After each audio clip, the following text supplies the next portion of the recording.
What's up, guys? Welcome to Mass Effect Talks. It's N7 day. Perfect day for Mass Effect Talks, if you would ask me. So yes, that little voting thing that I asked on Twitter, Facebook, and YouTube regarding Liara and Tali, it was for Mass Effect Talks. So I'm sorry for those of you that were expecting something really big, but yeah, I wanted to know what character you guys would prefer me to do for Mass Effect Talks first. I will be doing Liara next for Mass Effect Talks. But today we're talking about Tali'Zorah Vas Nima Naraya. Or Vas Normandy if you want to call her Vas Normandy Naraya. The thing about Tali is that a lot of people loved her from the very beginning, from Mass Effect 1. And I didn't. Surprisingly, I found her kind of boring in Mass Effect 1. I was like, this girl doesn't have anything good to say. I don't know, I just didn't find her interesting. I feel really bad now because I started to really fall in love with Tali not until Mass Effect 2. I think in Mass Effect 2, they really developed her character so much more than in Mass Effect 1. But not that it was doing her a disservice or anything like that, or that they did it because they didn't want to develop her character in Mass Effect 1, but I think it was done on purpose because she was extremely naive, extremely inexperienced.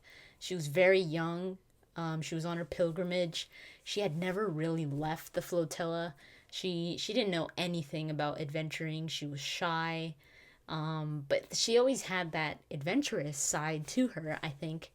But she just didn't know how to let it out. But she always had that gutsy side to her, which I really liked. I mean, if it hadn't been for Tali, things probably wouldn't have turned out the way that they did, or maybe things probably would have lasted a lot longer before they actually knew what was going on. Because in the beginning of Mass Effect 1, they all thought it was just the Geth, that Saren was working with the Geth. They never knew it was the Reapers. Like, they never even thought it was the Reapers. There was nothing there to tell them that it was the Reapers until Tali showed up. I mean, the information that she found was the information that tied the Reapers, the Geth, and Saren. And it's really the proof that the Council needed to revoke Saren's Spectre status. So Tali had a crucial role in the very beginning of Mass Effect 1. She was probably the most important character for that storyline in that beginning. In the HOMEWORLDS comics, the one with Tali, it talks about that mission that she was on when she left the flotilla on her pilgrimage. It talks about how she found that information, where she found it and all that, and how she ended up with Shepard. So Tali was born in 2161, and she was on her pilgrimage in 2183. So that means that she was around 22 years old, something like that. What the pilgrimage is for the Quarians, it's kind of like I see it kind of like a bar mitzvah type of thing, or like a sweet 16, like pushed to the limit. I mean, it's kind of like your coming of age type of thing, where you pretty much have to prove yourself worthy or useful to the Quarian fleet.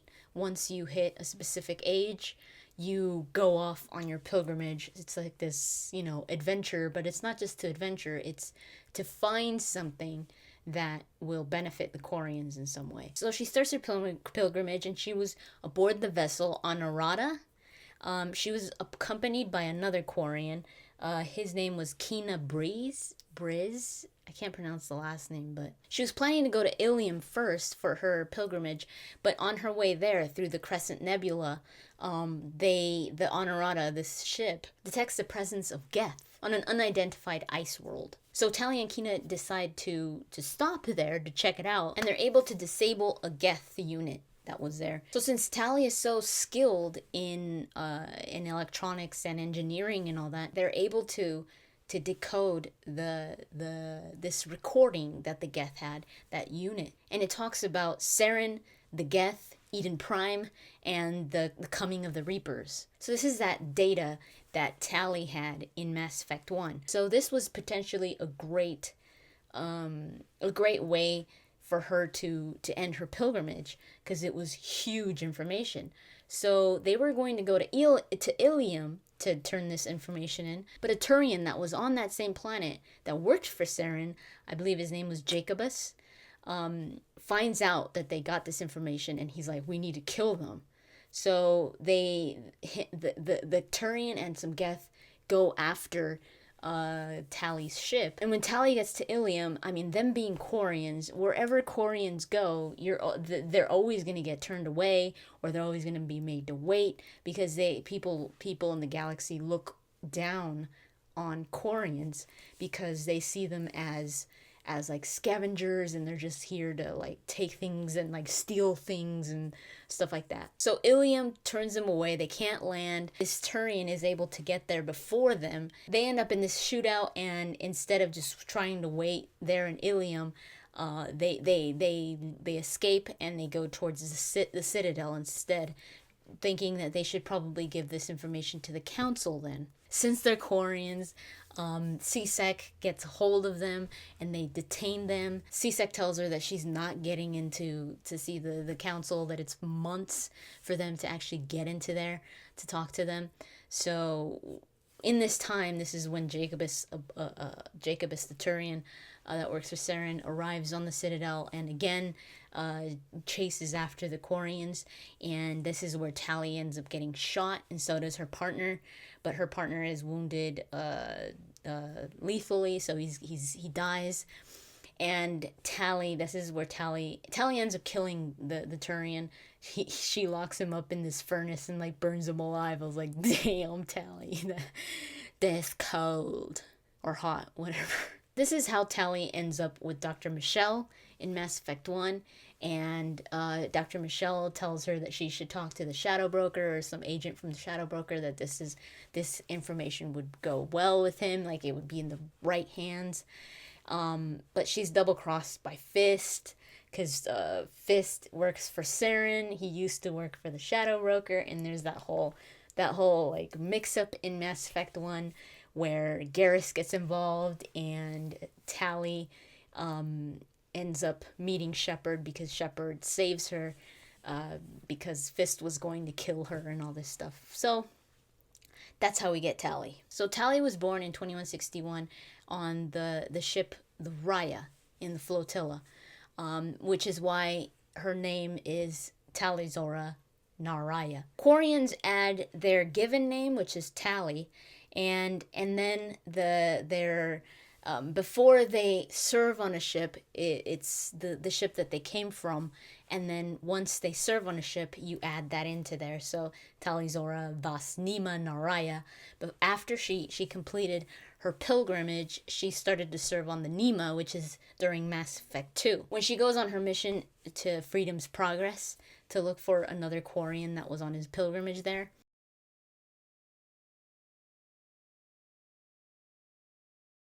she's the daughter of Tali'Zorah. He's the head of the Admiralty Board for the Quarians.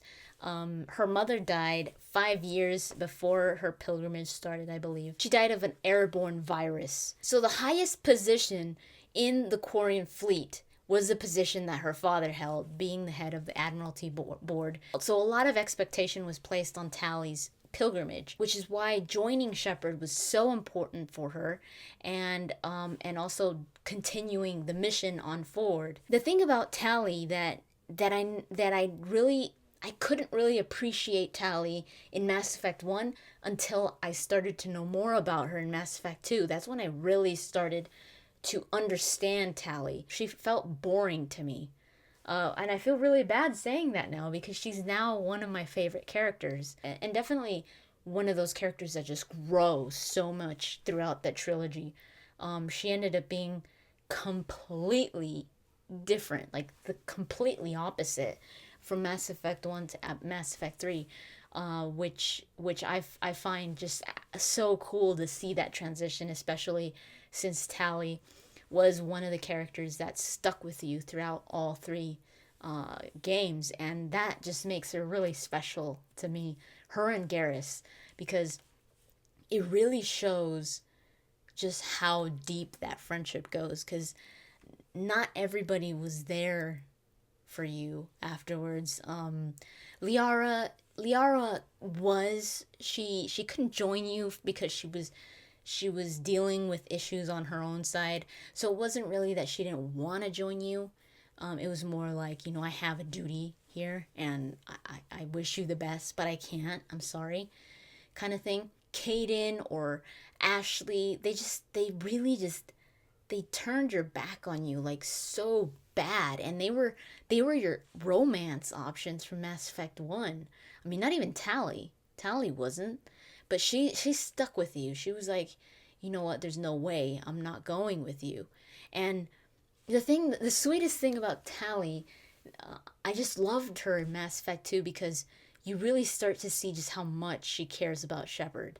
Like, and even if you don't romance her, I think I was like, oh my god, that's so cute. Like, that she has a crush on Shepard.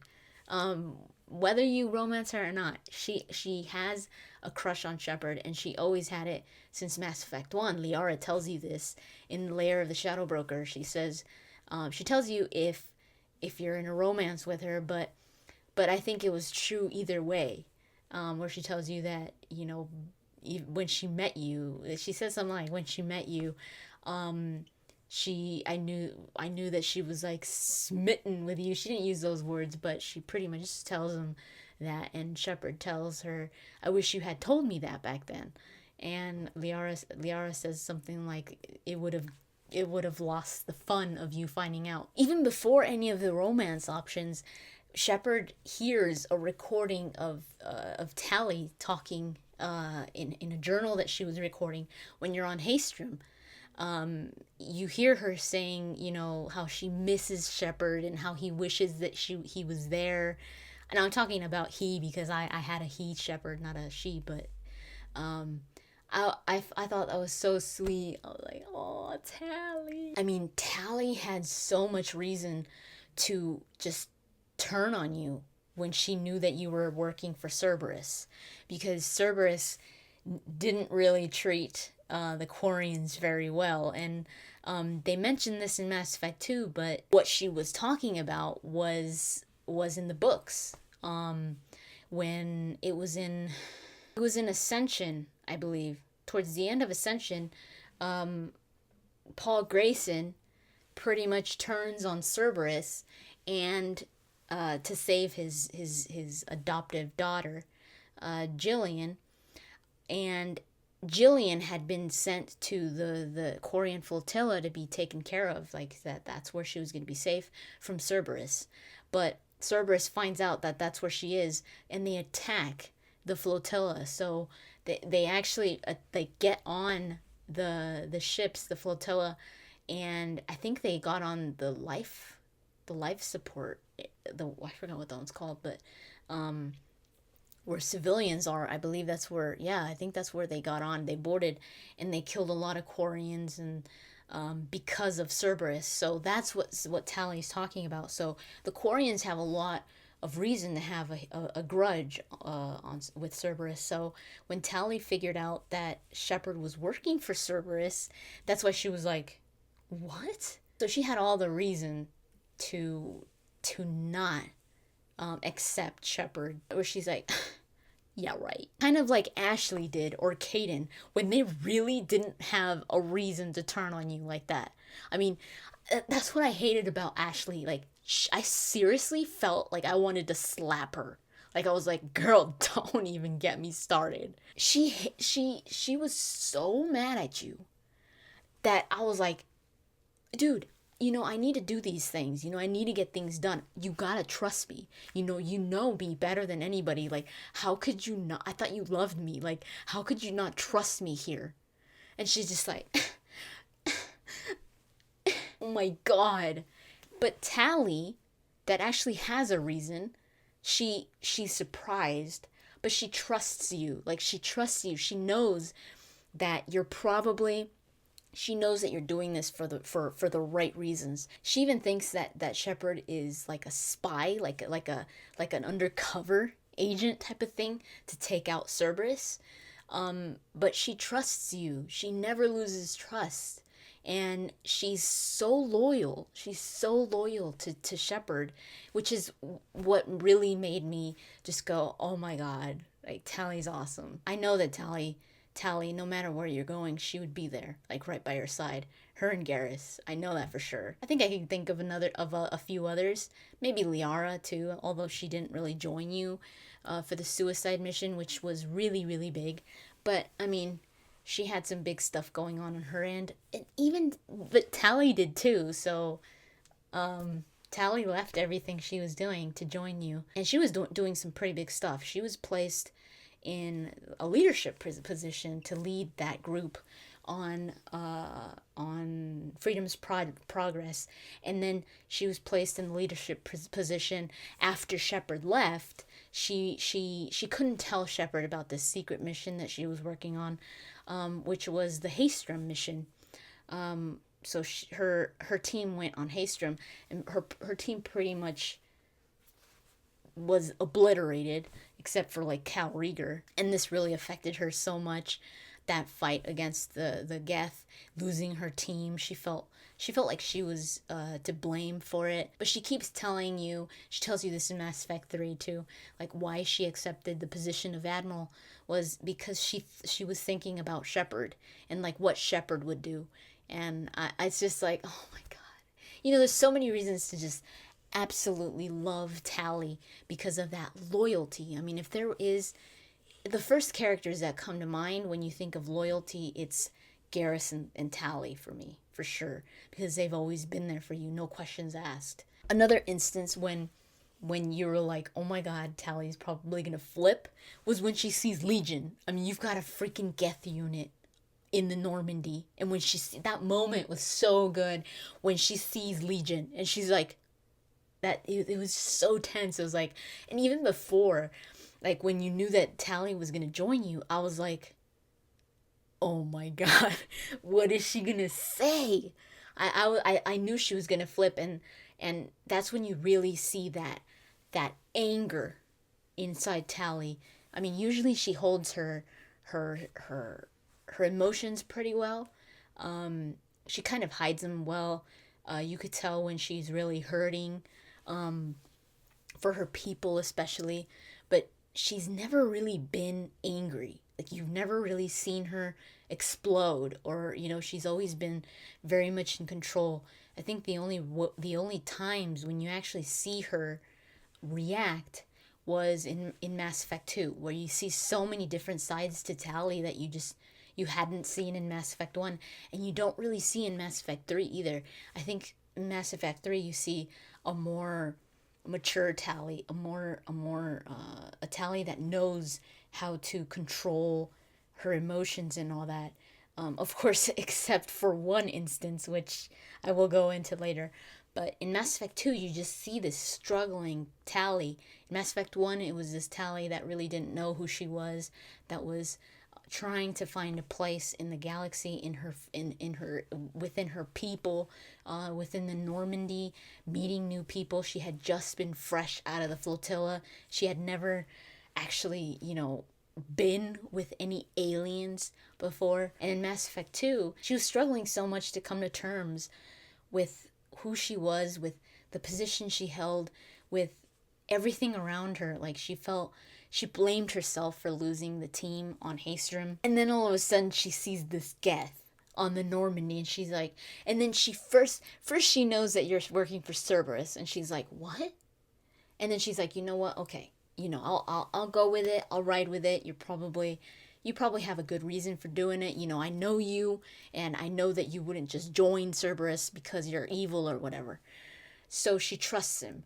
She joins him, boards the Normandy, and then sees that there's a Geth there, and she's like, and then she finds out that an AI is in control of the Normandy. She's like, but she still trusts you. Like, she still puts up with Legion.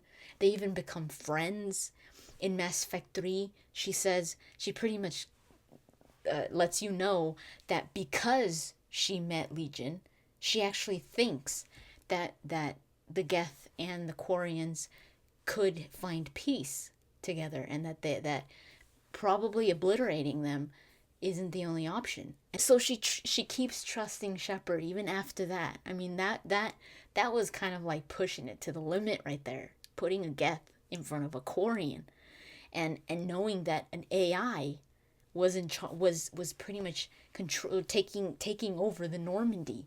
I mean, that's like the worst thing you could tell a Quarian, because that's pretty much what screwed them over. And then when Tali finds out that Legion is scanning her Omni tool, and that Legion wants to send the information to his people because the Quarians are trying to destroy the Geth. So he's like, I have to warn them.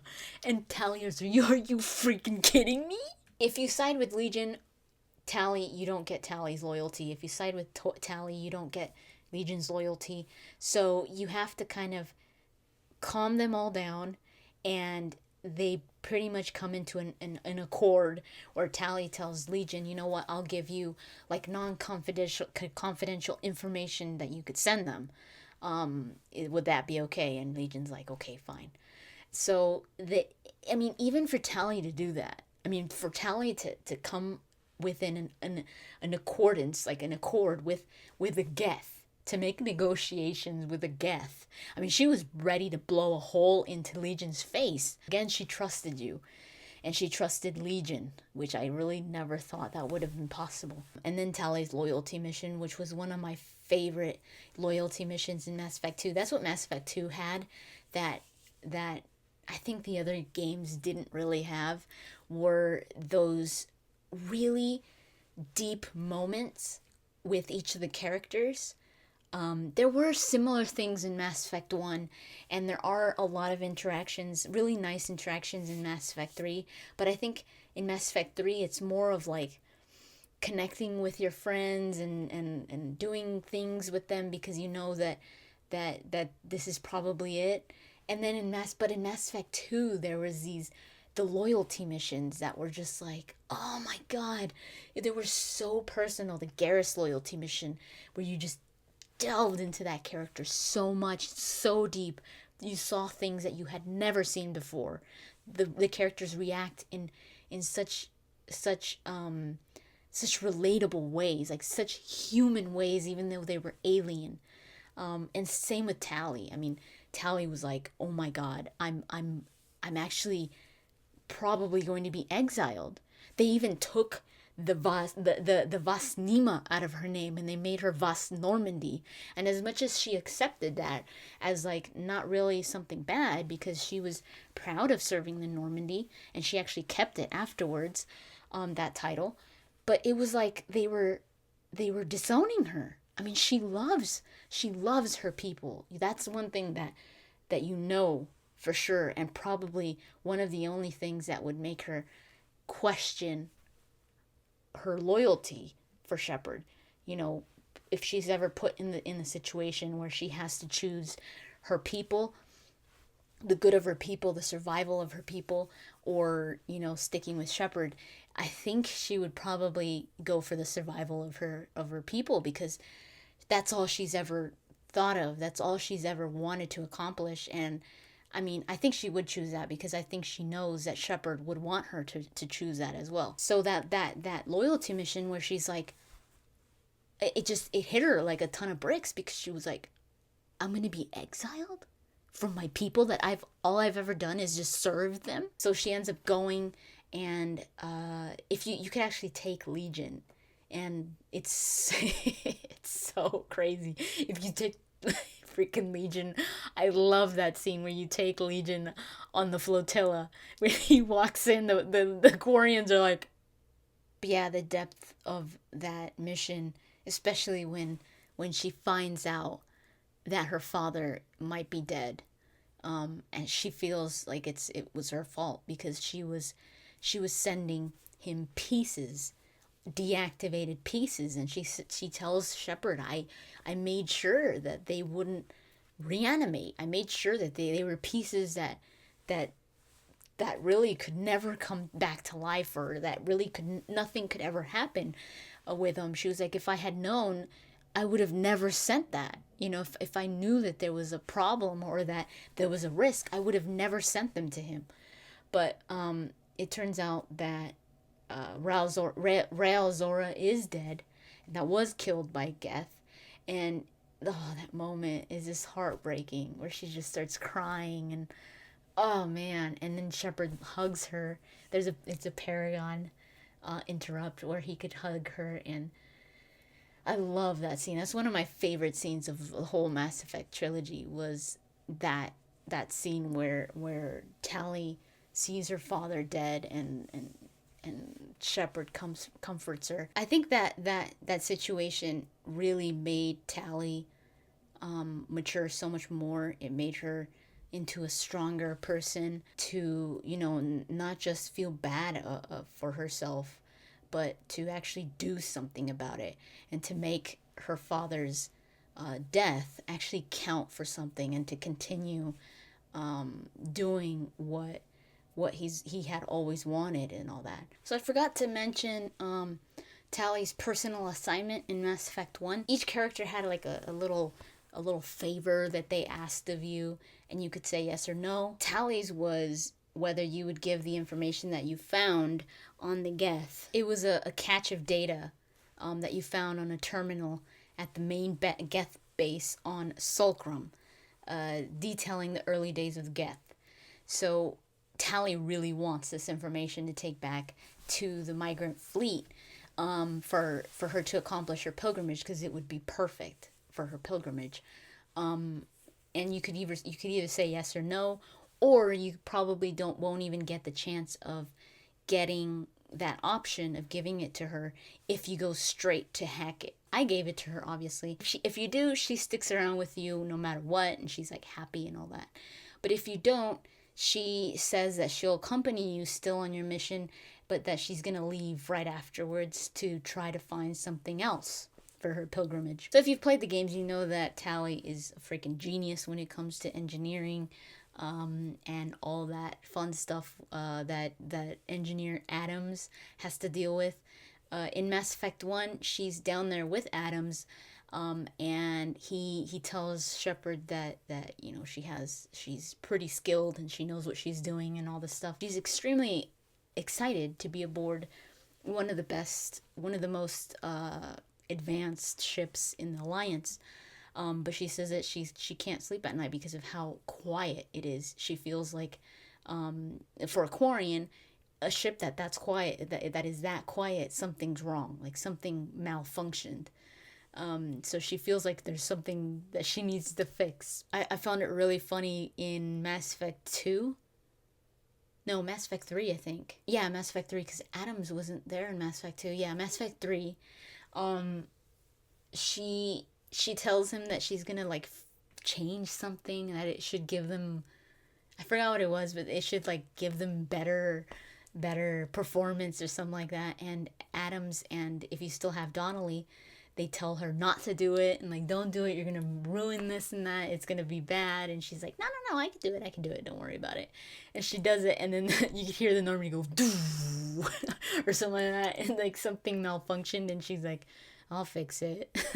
I thought that was so funny. I was like, oh, it's so cool, even though she's a really, really talented engineer, she still has her moments, her messing up moments, and that just adds to her character. I mean, a lot of people just love Tali because of that dorkiness side to her. Like, she's just this nerdy girl that loves the adventure and loves to be out in space traveling with this dashing young commander.